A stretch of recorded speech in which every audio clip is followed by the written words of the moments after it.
Dreams are the most important part of your day. No, seriously, hear me out. You have no idea the mind-blowing power that your dreams have. See, like, dreams tell a story through visuals, and these visuals have rich metaphors in them. Metaphors? Yeah, metaphors. Bada boom. I love metaphors. They're like the most powerful thing in the universe. If you ever have to tell someone something and they just aren't getting it, then use a metaphor. Then your problem will be solved. They're magical because it's almost like metaphors have a way of bypassing the heart's natural defense mechanisms. This is why metaphors are the key. Dreams are metaphors. Well, then dreams are the key. That's sound logic. Seriously, they'll change your life. Here's why. Our subconscious minds take in everything, but what goes into our conscious mind gets filtered. Have you ever heard people talk about how we only use 10% of our brain? That doesn't mean the rest of the 90% isn't active, we just can't access it unless we're dreaming. And that includes daydreams. Pretty sure my daydreams are not some hidden genius waiting to be discovered. Pretty sure it is, but it's when you have visual daydreams. Like when you get a random visual of something into your head, you don't realize that your subconscious is giving you a symbol. And then there's plenty of resources out there for you to look that symbol up and find out what it means. For example, my favorite book is this one. It's called The Divinity Code. I really like it, but just a heads up, it's really religious and talks about God a lot. So if that's not your thing, then there are plenty of resources out there for you to look at. I personally like to look at all the different ways that a symbol could be interpreted and then choose one or a few based off what feels right. If I don't find it, then I'll just make one up. My personal favorite method of dream interpretation is Carl Jung's story archetypes, which coincidentally he came up with in a dream.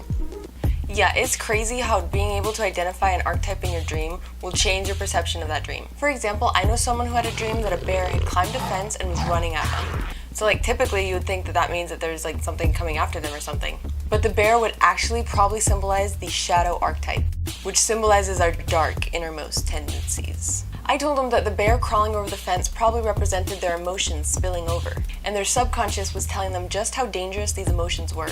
I've been able to identify some of the archetypes in my dreams. Like, I was wondering why my sister was in all my dreams, and then I realized that she symbolizes the Great Mother archetype. So she is now the symbol of all-embracing love. It makes sense that she would be in all my dreams because love is the force that I allow to run my life. My mom is also an archetype, only she symbolizes the hero archetype. The hero is the embodiment of the awakened inner self. She stands for intelligence and accomplishment. My dad is a symbol of the wise old man archetype. He symbolizes the ultimate authority and superior insight. My cousins symbolize the spirit archetypes. They can be good or bad. The spirits are the metaphysical things that affect us. You know, like how I always talk about demons?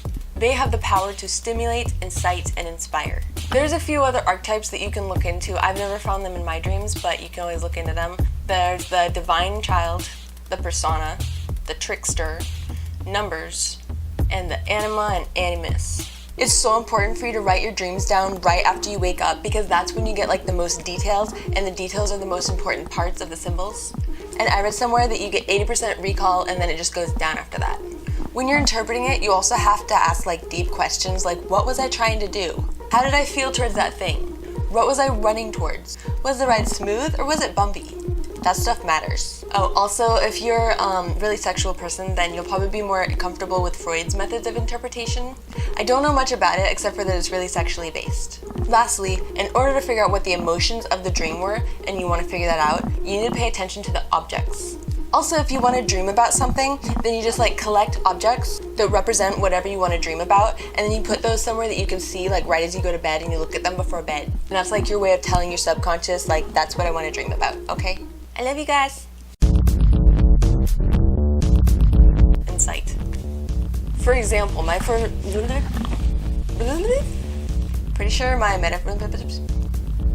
pretty sure my daydreams are not like some sure that my metaphor, oh my gosh, they have a